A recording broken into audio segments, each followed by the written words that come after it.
It's a difficult one, really. I think I personally feel, from personal experience, really, that a lot of it is about you struggle sometimes to find yourself and know who you are, and I think that plays a lot with mental health issues because they are quite difficult to decipher in their own for anyone. But then you've also got an added layer on top of deciding who you are as a person, which I think is quite why they're so prevalent.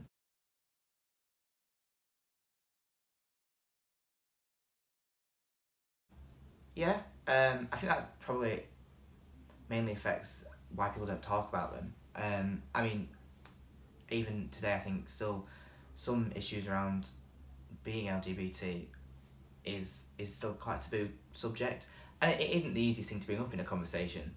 To be fair, likewise, mental health issues aren't exactly the easiest, most fun thing to talk about. So I think they've sort of both got similar similar issues to try and get past. Yeah,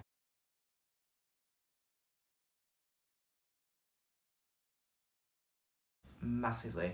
I think the, the history of sort of the fight for LGBT rights and for equality and for recognition is such a long story, and I think that um, it's just the knowledge of it, of how long this has been going on, and what people are fighting for. It's about encouraging the conversation because it's all right campaigning. I do a lot of campaigning with my role on LGBT rights and equality and things like this, but there isn't any point just having one side dictating. It's got to be a conversation.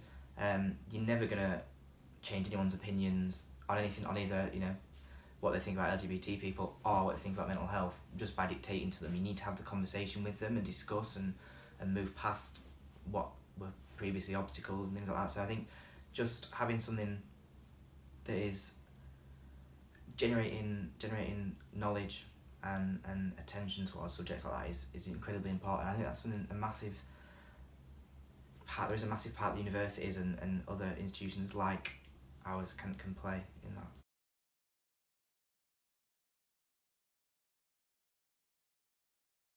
I think I think in higher education, as it is, mental health is quite an issue, and I think there is, but I don't think there's ever going to be enough. But it is about getting the right balance. Um, but yeah, there's definitely a lot more that they can do. In terms of specifics in the LGBT community, I don't think it's necessarily down to that. I really do think it needs to be open and available to all, and when it is accessible to everyone, then obviously the LGBT community are involved as well. But I don't think you can pinpoint it because that would then make it another issue that if you're LGBT, you've got a mental health issue. It could play on preconceptions.